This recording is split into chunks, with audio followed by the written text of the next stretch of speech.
Hi, I'm Libby Hellmann. I wrote High Crimes, and you're watching Author's Voice.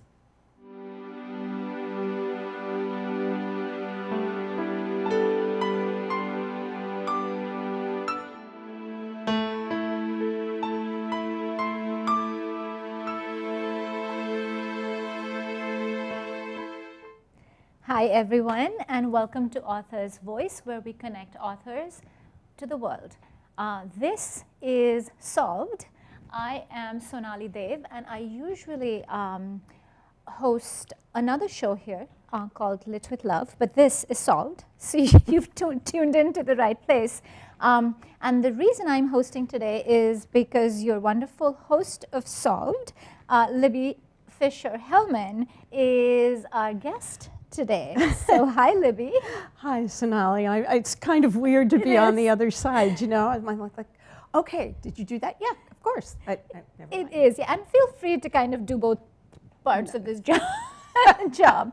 So I'm Sonali Dev, and welcome. And we're going to be talking about Libby's book, High Crimes, which is published by Red Herrings Press and is $28. No, actually, it's only $16.99. Oh, fabulous. So it's such half a deal of what you thought it was going to be. So $16. And Libby Fischer Hellmann, who is usually your host. If you're watching this on Facebook Live on our website, please use the comments to submit a question. And yes, please send us questions, and Libby will answer them live here. And include your name so we can say hi. And most importantly, please order one of Libby's books so we can continue to do this. It's High Crimes for $16. Yep. Okay. There you go. So let's get started. So Libby, I loved it. It is it was a newish genre for me.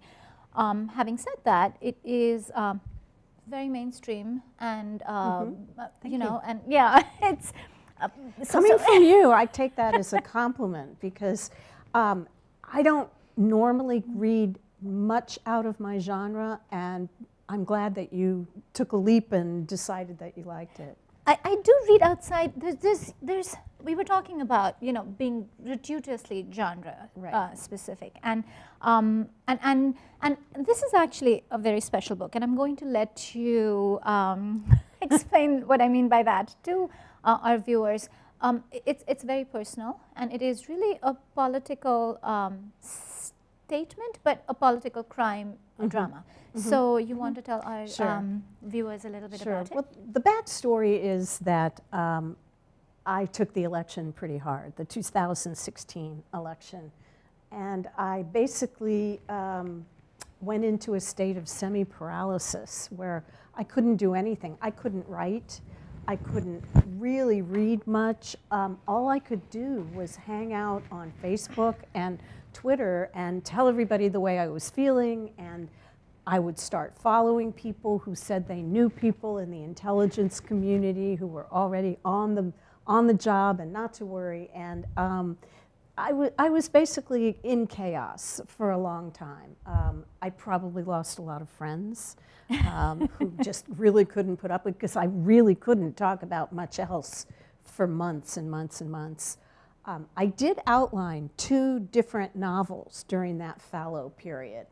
And I brainstormed with people in my writers group and with a couple of other writer friends. And when I got to the end of those outlines or those brainstorms notes, I just said, you know, this isn't going to work. It's, you know, that you have to have a little spark in your belly that tells you this is the book. One of the things that I had done was I joined a Facebook group. By the way, if people are watching, they can call in, right? Oh yeah, you already did that. Yeah, they can use our Facebook Live comments. Well, you know, Stop. Usually Libby's the one who hosts the show. I'm sorry.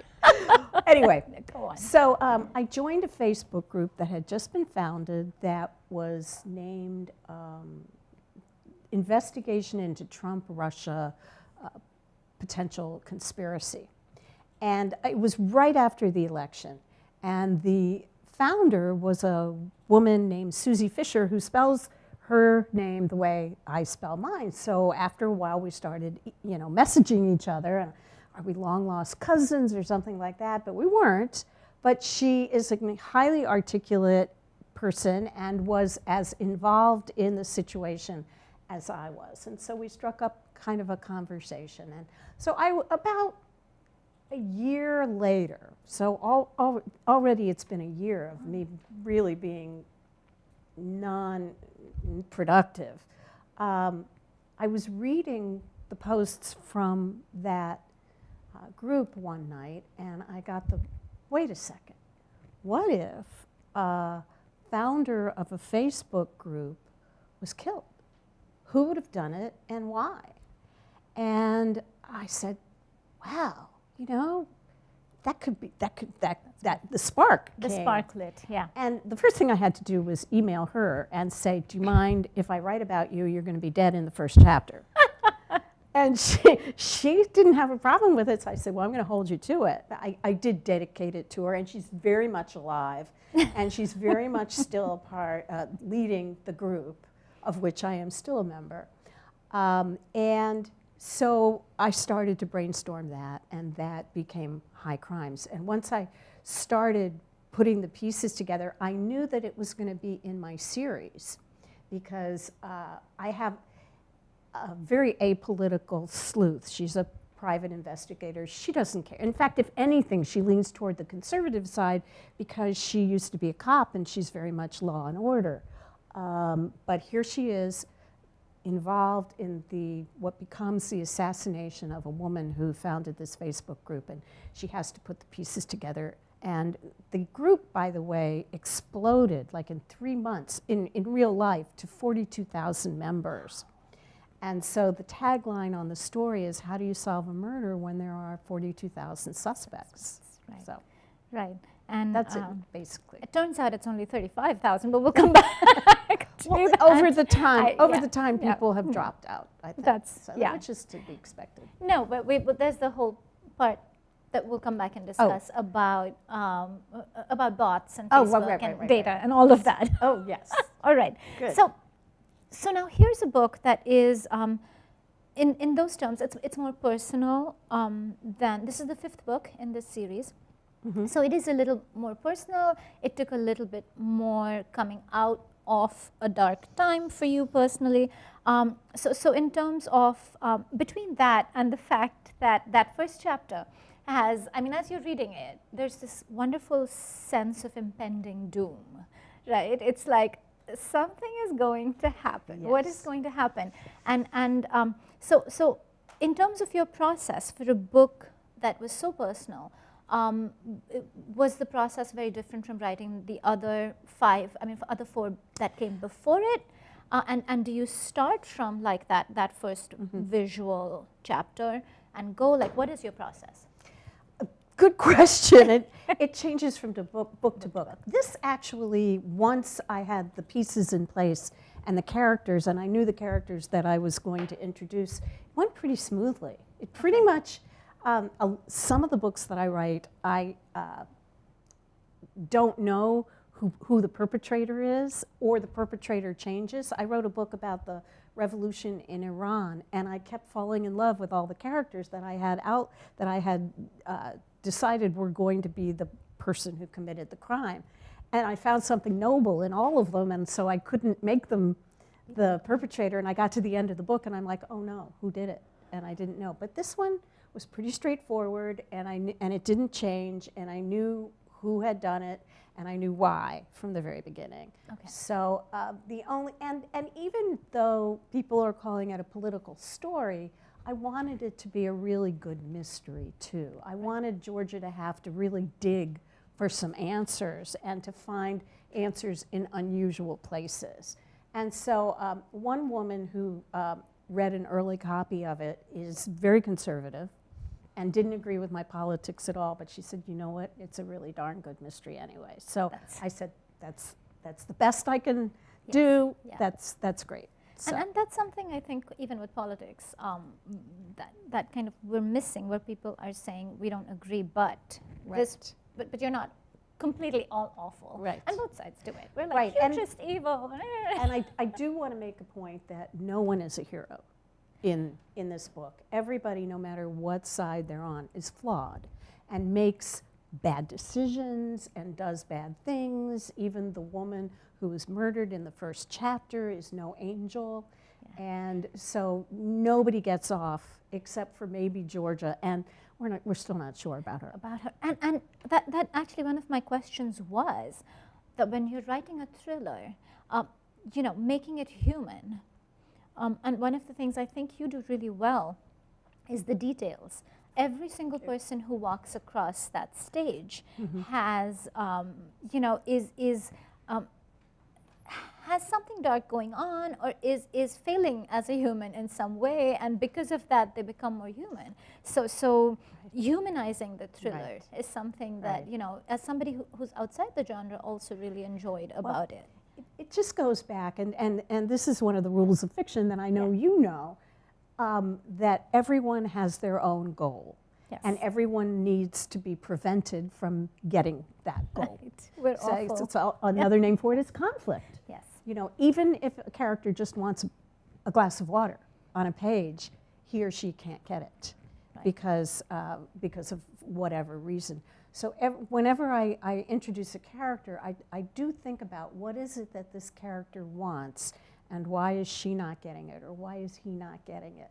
So thank you for that. Right. I appreciate that. Yeah, because I mean, even when she is, and we see a lot of people, the cast is extensive, right?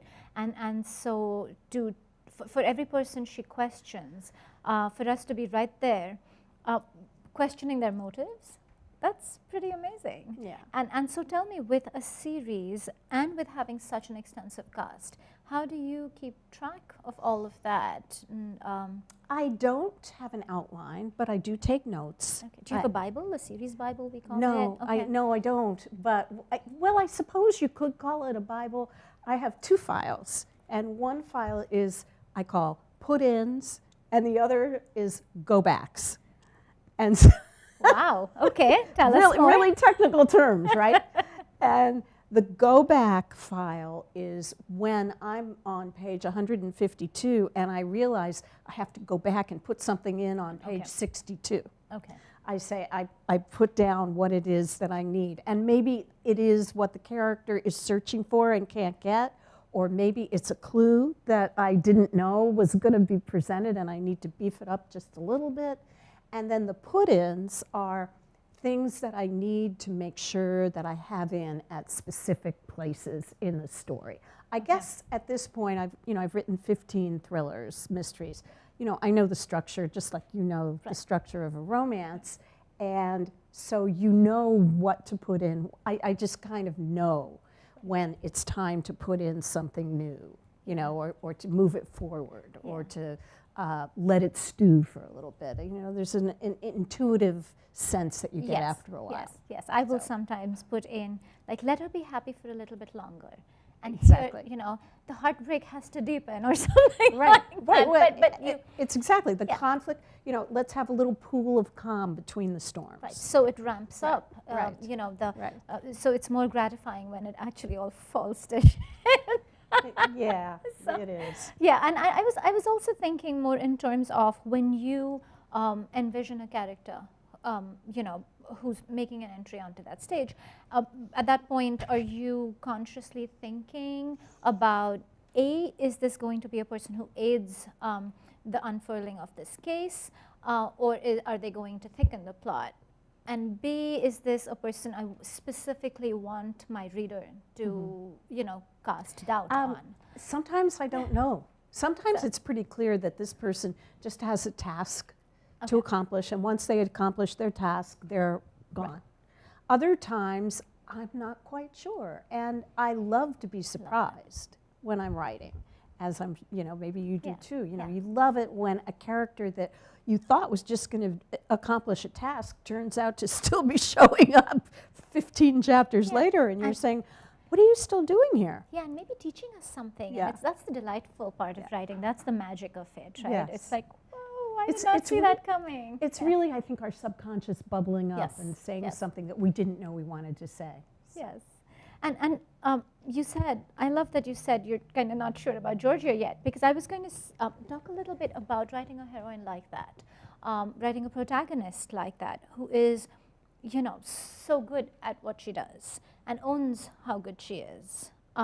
So writing exceptional characters, I think, is, you know, is more challenging somehow than writing characters who are not, you know, who are, you know, in pain or other things, but writing somebody who is exceptional in a strange way, and you may not agree with me, calls for more suspension of disbelief. Like it's writing a superhero, but not having fantasy or, you know, having that. So you're writing this character, she was not always a great PI. In fact, in the first book, Easy Innocence, she makes a really bad mistake. Okay, wow.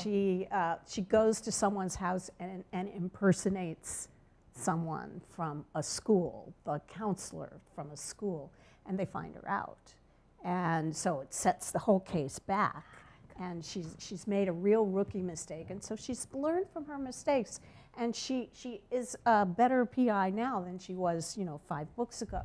She's also a different, she's coming to terms with her life. She's had an arc over the past 5 books that has completely changed her life. When we first meet her in book 1, she has been suspended from the police force because she used to be a cop, unfairly, she believes.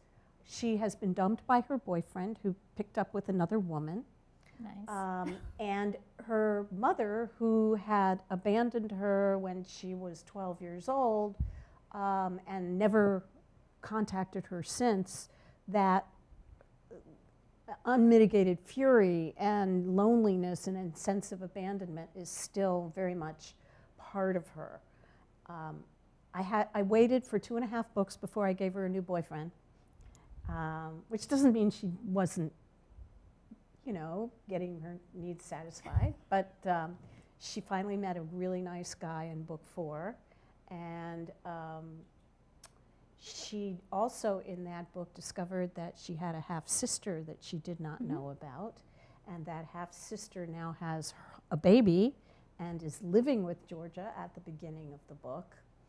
And just to complicate matters even more in this book, her long-lost mother shows up halfway through the book. Yeah. And Georgia, when I say I'm not sure, I'm really not, because Georgia has so much rage about this that it takes her the entire book to kind of figure out that it is rage, and circumstances happen at the end of the book, and Georgia is still not sure whether she can ever have a relationship with this woman. So I guess we'll have to find out in the next book. Yeah, which is real life a little bit, right? And I really love how there was, you know, the whole family dynamic and the love story, which is very warm and very sweet. I love how, you know, how, I don't want to say how he handles her, but how he is a safe space, and, you know, as somebody who appreciates, you know. I'm glad you said handle her, because one of the main things I wanted Georgia to be is not a female sleuth who ever has to be rescued. Right. She is a female PI who rescues herself and rescues other people. When, you know, people in my genre, we always talk, as I'm sure you do too, and we talk about the differences between male and female characters. And the sleuths, the male sleuths, it seems to me, always want redemption. You know, there's the PI who's had a bittersweet romance, and the woman is left in the dust, and he may have done bad things, but in his heart he's got a core of justice, and he's making sure justice is served. Women, on the other hand, I think, and I may be generalizing, I tend to do that a lot because it makes life simpler, don't want redemption, they want recognition. They want to be proven. They want people to realize that they are exactly as committed, as talented, and as capable as the men. Yeah, and I So. think, you know, to a small extent, we're all doing that.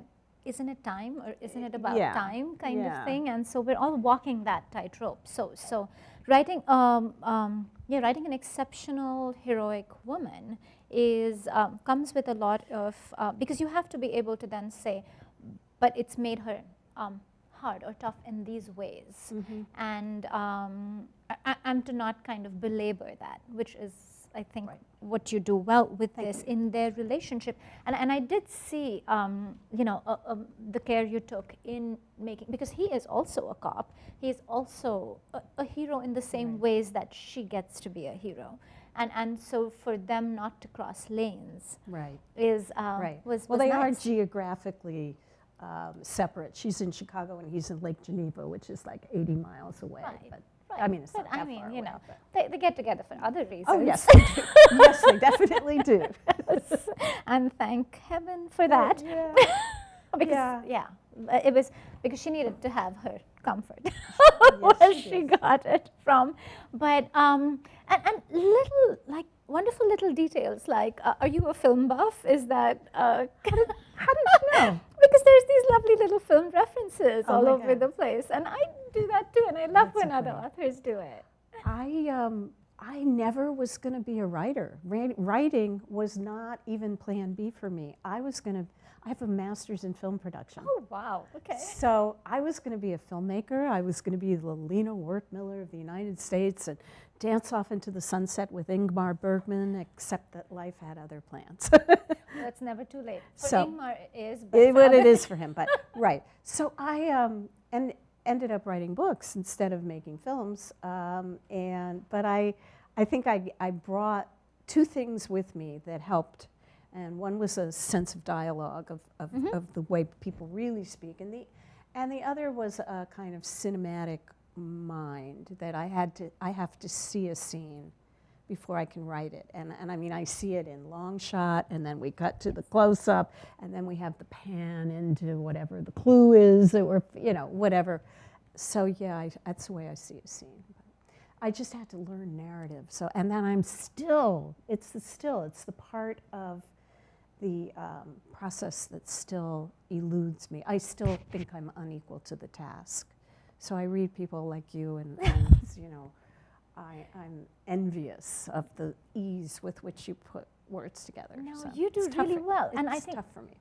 no, the cinematic, because I do that too, and I actually do think of the anatomy of a scene in terms Yes. of, you know, Right. just like we do the whole pan camera, like bring the world back into two people, because so much in romance is between two people that when you have the not just between, you know, two romantic interests, but all of it is relationship based. So there is a taking the camera away, bringing the rest of the world into focus, then coming back into the. So I do Right. think in those terms too, and so Right. it's it's wonderful. So tell us about, because even as that crime scene setting, because that is the heart of a book like this, is what the crime scene was and how it was set from the perspective of the victim and how it was from the perspective of the planners. So is that something that you Yes. do right off? Like, where does No, that fit that into the process? I didn't really think about the logistics of the crime scene until I had to write about it. Okay. And when I actually didn't know that I was going to go back and forth in time. It doesn't go back, it's not a huge flashback, but it's like months before the event, and you see the reader sees what's really going on. Georgia doesn't see it until the very last moment. But yeah, I had to go back and reconstruct the crime scene afterwards. I had a pretty good sense of it. It happens in Grant Park. What happens is that the woman with the Facebook group decides to organize a protest in Grant Park 2 years after the 2016 election, which would have been last January. And she gets a couple 100,000 people to show up at the bandshell, and that's where the shooting occurs. But it was angled at a place across Michigan Avenue that could or could not be the Blackstone Hotel, but I'm not saying it is or it isn't. Of course, I changed the name to White something. White Star. Right. White Thank Star. you, White Star. Thank you. But sense of place again, you know, I mean this the setting of Chicago and how we're so present in it, and the setting of Washington D.C. Yes. Both those, the sense of place is really fabulous, and you want to talk a little bit Yeah, about what I that would means love to to you. because I've lived in Chicago for over 40 years, but I was born and raised in Washington, D.C. And I've never set a book there. I'm not sure why, but I just never have. And then in this story, I said, you know what, I think I'm going to set a few chapters in Washington.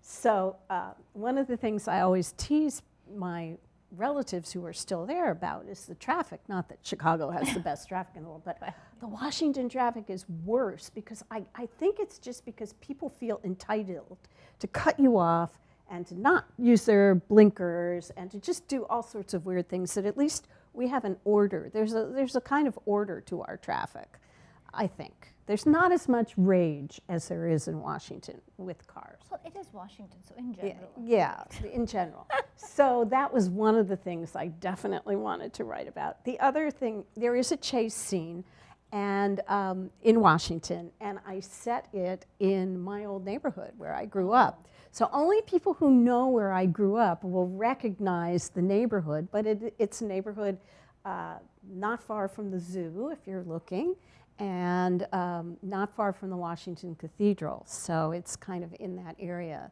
And that was kind of fun to write. That's great, and that just gives you as a, I mean, you don't have to Google streets, you know, Right. when you're doing the chase. Right, I knew the streets. I knew the streets, and I knew the landmarks that were, you know, so it was pretty easy. The other place that Georgia has to go is an ice house in Minnesota. And I had never, being a nice Southern girl from Washington, D.C., which I'm being a little facetious, but it is considered Southern compared to Minnesota. I'd never heard of an ice house before I moved to Chicago.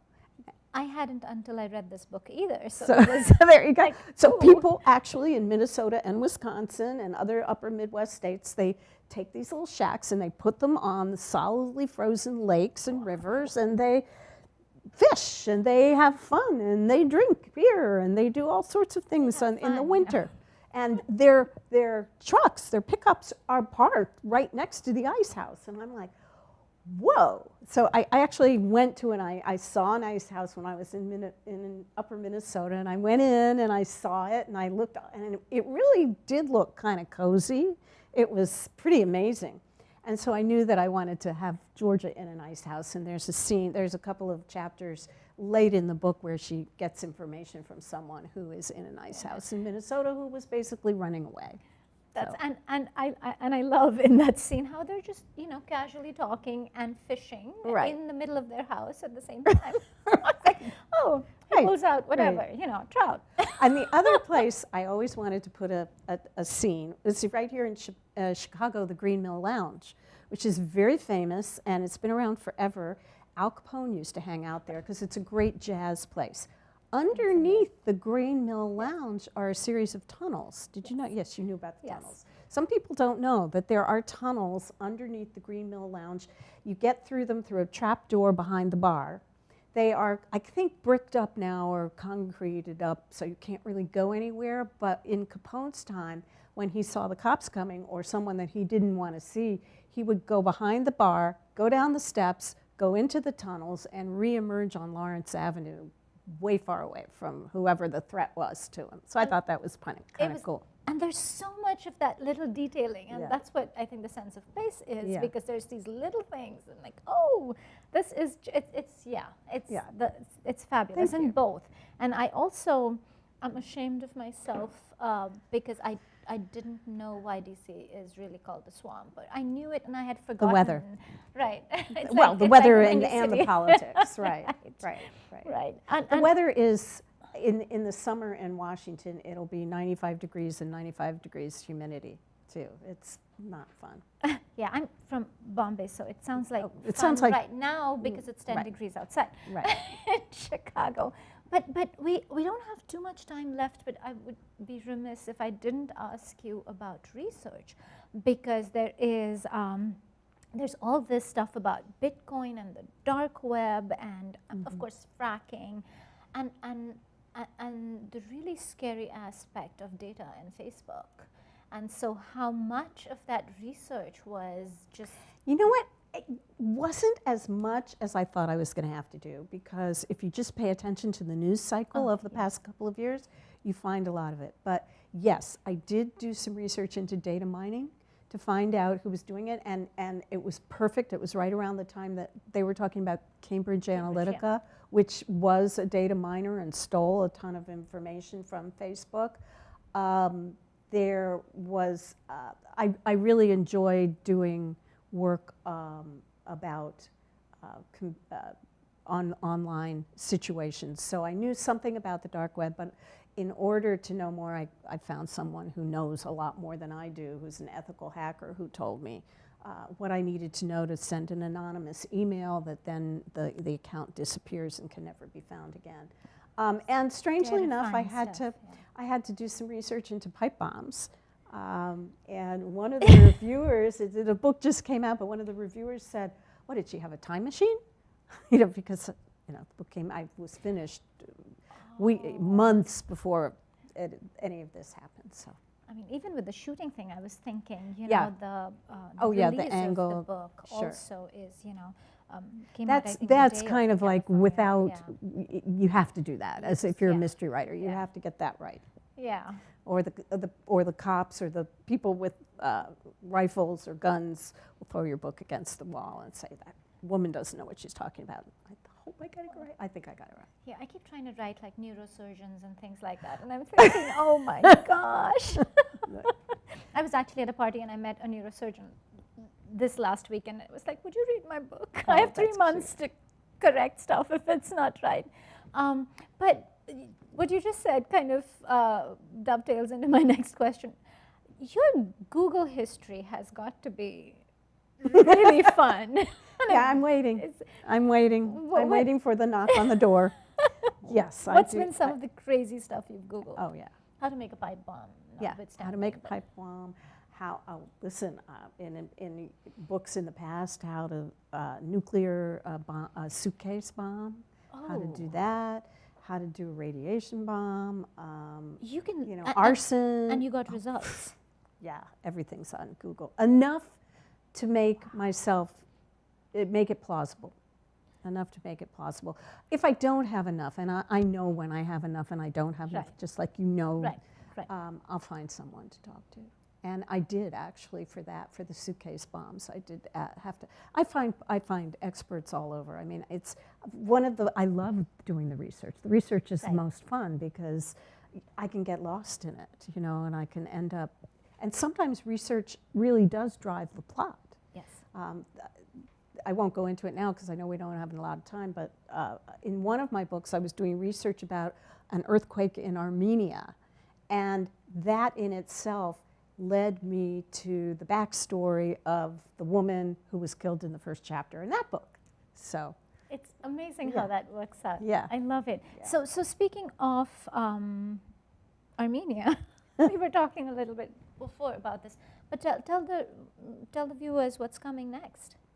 I thought this was going to be my last book because, and you and I discussed that when we saw each other, because it was so long in coming to me. I said, maybe I'm done. Maybe I had a good run, 15 books. And as I was putting this together and getting it ready to go on sale, I realized I had another idea. So the next book is going to be a historical standalone, because I do vary between my series and then I go to do standalones. Mm-hmm. And it's going to take place during the Vietnamese War in this country, but it's going to be told from the perspective of 2 Vietnamese sisters from who were living in Vietnam at the time. And I am going to Vietnam in March. So I'm very excited about that. How fun about the visit? Not the story. Nothing fun about that. The conflict. Yeah. Conflict. Yeah. Yeah. It's so this was great. Thank you. I think they're nodding away at us. So. Okay, I think it's probably time. Yeah. It is. This was really fabulous. Thank you. And this is probably a yes/no question, but when you wrote this book, you were in the state of, unrest. Did it help? It did. Great. It was very cathartic. Which explains why now we have another book. Yes. Because, no, don't stop writing. Thank you. Thanks. This was really fun. I really enjoyed This it. is Thank great. you for doing Same it. here. It was fabulous. And the book is great. And thanks everyone who tuned in. Again, we were talking about Libby Fischer Hellmann's High Crimes, which is set in Chicago, and it is the 5th and final book in the Georgia No, it's not the final one. Final. Okay, it's not final. No. There will be more. Maybe. Now that we've had catharsis, there will be more. And it's really lovely. I think very multi-layered, and Thank you. and Thanks. it's a page turner. So do please pick up the book. It is available for $16 from us, and Libby will sign it for you. I would be more than happy to. So, that would be lovely. So please do support us and buy some books. And I am going to do the outro. Thanks again, Libby. This was fabulous. All right, what we have coming up on Author's Voice is in 2 hours. There's Lit with Love, which is my show. So do come back for that and give us a try. I am going to be speaking with the delightful Sally Kilpatrick. And her latest romance / women's fiction is called Oh My Stars. Yes, it really is called that. And the reason why it's called that is really fun. It is a funny, delightful, completely unexpected holiday romance. So you have to, and Sally is all those things herself. So come back for that in 2 hours. We will be right here. All right, then coming up is A House Divided, where Bjorn Skaptisson, I always mess Bjorn's name up, talks to Peter S. Carmichael about his latest title, The War for the Common Soldier. That's November 30th at 3 p.m. And you can still send us questions and order signed copies on authorsvoice.net. If you're watching this on YouTube also, you can still order copies on authorsvoice.net. Thank you so much for being here. This is Sonali Dev with Libby Hellmann saying bye-bye and thank you.